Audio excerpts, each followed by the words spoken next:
भोजपुर आरा की सहार रोड वास्तु विहार के opposite side में बच्चों के बेहतरीन भविष्य के लिए आपके नजदीक खुल गया है डीएसएन मिशन पब्लिक स्कूल, जो शिक्षा के क्षेत्र में अपना परचम लहरा रहा है। यहाँ पर अनुभवी टीचर के साथ हर फैसिलिटी यहाँ पर उपलब्ध है। बच्चों को लाने के लिए वाहन की सुविधा, बच्चों को पानी पीने के लिए आरओ की व्यवस्था, यहाँ पर कंप्यूटर लैब के साथ साथ उत्तम प्लेग्राउंड की व्यवस्था है। स्कूल के प्रिंसिपल हर एक्टिविटी को सीसीटीवी की निगरानी से देखते हैं एवं स्कूल में शिक्षा सीबीएसई पैटर्न के द्वारा दी जाती है एवं गरीब बच्चों के लिए एवं बच्चियों के लिए विशेष छूट है। यहाँ पर पढ़ाई के साथ साथ कौशल विकास के विशेष ध्यान है। सबसे कम फीस में शिक्षा देने का काम किया जाता है। टीचर एंड पेरेंट्स मीटिंग समय समय पर होते रहता है। बच्चों को लेकर के अभिभावक एवं बच्चों के बीच में एक अच्छा समन्वय व्यवस्थापित किया गया है, जो अपने समय पर होते रहता है। तो एक बार स्कूल में आकर संपर्क करें। स्कूल की डायरेक्टर और फाउंडेशन दीपक राय है, प्रधानाध्यापक नवनीत श्रीवास्तव है। पता है सहार रोड वास्तु विहार के अपोजिट साइड में आरा। मोबाइल नंबर है 7992299869 एवं 7677969397 है। इस नंबर पर संपर्क कर विशेष जानकारी ले सकते हैं।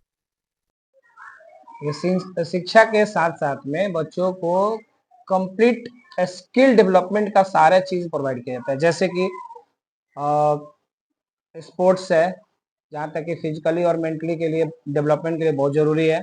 उसके साथ साथ में बहुत सारा स्किल डेवलपमेंट प्रोग्राम होता है, जिसके थ्रू उनको उसमें भाग लेने के लिए उनको उत्सुक किया जाता है और वो भाग लेते हैं। इसके अलावा भी स्कूल के अंदर बहुत सारे तरह के कंपटीशन कराया जाता है, जिसके थ्रू वो बढ़ चढ़ के भाग लेते हैं और अच्छा मतलब उसमें प्रोत्साहन राशि भी दिया जाता है, जिसकी वजह से बच्चे अच्छा करते हैं। सर, देखा है आरा में स्कूल तो बहुत ज्यादा है, आपके स्कूल में बच्चों का एडमिशन क्यों कराया? मेरे स्कूल में हमें ऐसा लगता है, जब हम स्कूलिंग लाइन में आए तो हमें ऐसा लगा कि सिलेबस जो हर स्कूल में पढ़ाया जाता है वो कहीं ना कहीं बच्चे सिलेबस के प्रति जो एक रटवाने का काम जो किया जा रहा है, और आपको भी पता है कि जो एनईपी 2020 है या फिर एनसीएफ जो है सिलेबस लागू किया है, तो उसमें क्लियरली बोला है कि rotting are not allowed in education system. तो उसके लिए हम लोग क्या किए हैं कि एक अच्छा सा सिस्टमेटिक ढंग से उसको पढ़ाने का और बौद्धिक विकास कराने के लिए कि सिलेबस को ना करके उसको सिखाया जाए, मतलब कि लर्निंग के पैटर्न पे ज्यादा फोकस रहता है इस स्कूल का। तो ये हमें डिफरेंट लगा और बच्चे को एक्टिविटी के थ्रू काम करवाया जाता है, ठीक है, और करवाने में ज्यादा हम बिलीव करते हैं। यदि करेंगे तो वो ज्यादा सीखेंगे। यही है इस स्कूल का मेन मोटो है। सर, आपके संस्थान में बच्चों को किस पैटर्न से पढ़ाया जाता है, सीबीएसई? मेरे स्कूल में जो पैटर्न अभी रनिंग है वो है सीबीएसई। कक्षा क्या है?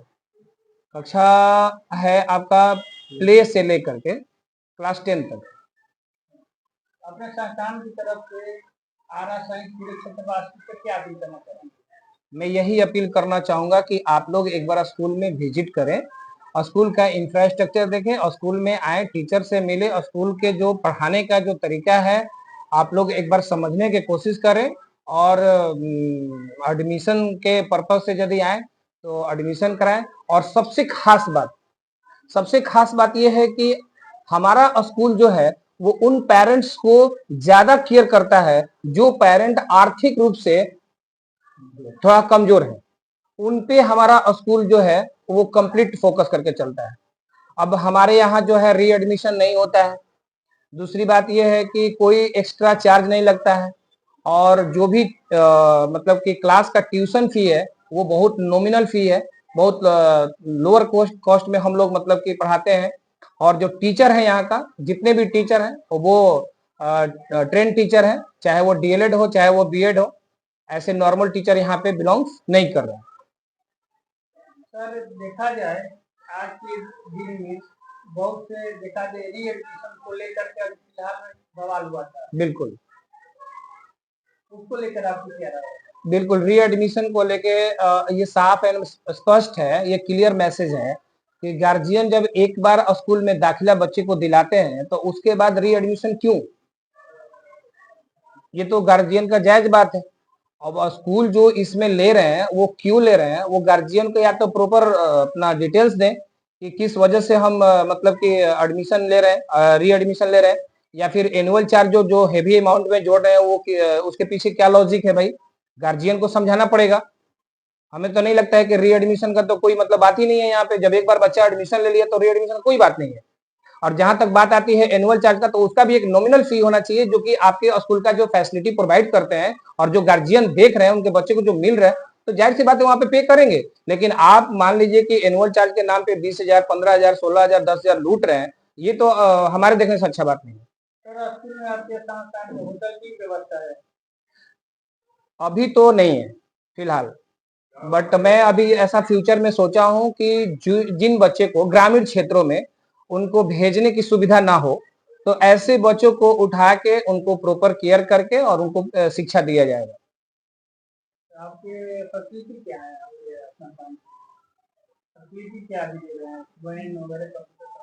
हमारे पास फैसिलिटी अभी स्कूल को हम ये दे रहे हैं कि वैन है, 10 किलोमीटर के रेडियस में मेरा स्कूल के बच्चे आते हैं, वहां पे मेरा गाड़ी प्रॉपर जाता है। और दूसरा बात है कि कंप्यूटर लैब है, और जिसमें क्लास भी होता है, थ्योरी भी क्लास होता है और प्रैक्टिकल भी होता है। ये दोनों ही क्लास साथ में चलते हैं। और बाकी जितने एक्टिविटी से जुड़े हुए इक्विपमेंट है छोटे बच्चों के लिए, केजी बच्चों के लिए, तो उनके लिए भी सारे व्यवस्था रखा हुआ है। और बाकी जो आपको बताए हैं पहले कि स्पोर्ट्स से रिलेटेड जितना भी है वो सारे गेम होते हैं। हमारे पास प्रॉपर टीचर हैं, पीटी टीचर हैं, और वो भी नेशनल लेवल पे खेले हुए हैं, तो सारे गेम होते रहता है। आपके संस्थान का क्या नाम है, अपना परिचय दीजिए? मेरा स्कूल का नाम है the DSN mission public school, और मेरा नाम है दीपक कुमार, और मैं इस स्कूल का डायरेक्टर हूँ और फाउंडर हूँ। स्टेशन है नियर तेतरिया मोड़, बस्तु बिहार, सहार रोड। जो बच्चे हमारे संस्था में हैं, उन बच्चों को हम लोग पहले ट्रायल लेते हैं उन लोग का, उनकी मानसिक स्थिति क्या है, वो किस लेवल लाए, उस लेवल के हिसाब से हम उनको क्लास वाइज डिवाइड करते हैं। प्लस में जो हमारे पास टीचर हैं, उन टीचर को अभी हम लोग टेस्ट लेते हैं कि वो बच्चों के साथ कैसे घुल मिल कर पढ़ाते हैं, किस तरीके से पढ़ाते हैं, उनका क्या एक्टिविटी है, बच्चों के साथ क्या रवैया है। ये सारा कुछ देखने के बाद ही हम लोग टीचर का चयन करते हैं। डीएसएन स्कूल में जो शिक्षक और शिक्षिका हैं, ये आरा से बिलोंग करते हैं, आरा से बाहर के हैं? कुछ ऐसे टीचर हैं जो आरा के हैं और कुछ ऐसे भी टीचर हैं जो बाहर से बिलोंग करते हैं। तो आप जो शिक्षक संस्थान है, वहीं स्कूल में जो पढ़ाई कराया जाता है, उसको देखते हुए आपको मतलब जो आता है कहते हैं क्लास का टर्न ओवर कितना है, कितने क्लास? अभी तो फिलहाल जिलाधिकारी के आदेश से जो टाइमिंग है वो कम है, लेकिन ऐसे जो नॉर्मली हम लोग का क्लास चलता है वो 45 मिनट का चलता है। स्कूल का टाइमिंग क्या है? स्कूल का अभी टाइमिंग है सर 7 बजे से 11:30 बजे तक, मॉर्निंग क्लासेस। डे में आपका 8 से 2। अभी कितने सब्जेक्ट की पढ़ाई कराई जाती है? अभी ऑल ओवर जितने हिंदी, इंग्लिश, मैथ, ये सारे सब्जेक्ट का पढ़ाई होता है। रीजनिंग भी है एक्स्ट्रा, मैथ के साथ रीजनिंग चलता है। सिलेबस के साथ साथ ये बच्चों को जैसे एक्स्ट्रा एक्टिविटी क्या दी जाती है? सिलेबस के साथ साथ बच्चों को एक्स्ट्रा एक्टिविटी, स्किल वगैरह डेवलपमेंट का उनको, राइटिंग हुआ, स्पीकिंग स्किल हुआ, फिर उन्हें लैब के बारे में, साइंस लैब के बारे में कुछ उनको एक्स्ट्रा नॉलेज दिया जाता है। ये आपके क्षेत्र ग्रामीण क्षेत्र से बिलोंग करता है, गरीब बच्चों के लिए क्या व्यवस्था दी जाती है? गरीब बच्चों के लिए हम लोग अपने संस्था में बहुत सारा सुविधा देते हैं। सबसे पहले तो जो गरीब बच्चे हैं, जो गार्जियन बच्चों को अफोर्ड नहीं कर सकते हैं प्राइवेट स्कूल में पढ़ाने के लिए, उन बच्चों को हम लोग दिल से वेलकम करते हैं और उन बच्चों को हम लोग वही पढ़ाई देते हैं जो सारे बच्चों को देते हैं। उन पे हम लोग का विशेष ध्यान रहता है। अच्छा, ये जो आपके जो स्कूल में बच्चे टॉप करते हैं उनके लिए कैसे आप लोग बच्चों को प्रोत्साहित करते हैं? जो बच्चे हमारे स्कूल में टॉप करते हैं उन बच्चों को हम लोग एक तो उनको प्रोत्साहन देते हैं, मेडल देते हैं। प्लस में अगर बच्चा आर्थिक रूप से कमजोर है तो उनको हम लोग आर्थिक सहायता भी देते हैं। और जो बच्चे टॉप किए उनको हम लोग कभी बुक वगैरह दे देते हैं, ठीक है, सर्टिफिकेट देते हैं, बुक दे देते हैं। नेक्स्ट क्लास का जो बुक होता है वो उन्हें फ्री में प्रोवाइड कर देते हैं। क्या अपील करना चाहेंगे? इस क्षेत्र के लोगों से यही अपील करेंगे कि आप लोग बढ़ चढ़ के आइए इस स्कूल में, इस स्कूल को देखिए, यहाँ के पढ़ाई को, बच्चों के अंदर जो चेंजिंग हो रहा है वो सब देखिए और आप बढ़ चढ़ कर आइए और यहाँ एडमिशन कराइए। अपना नाम बताइए। Navneet Kumar, the DSN mission public school के प्रिंसिपल एंड को डायरेक्टर।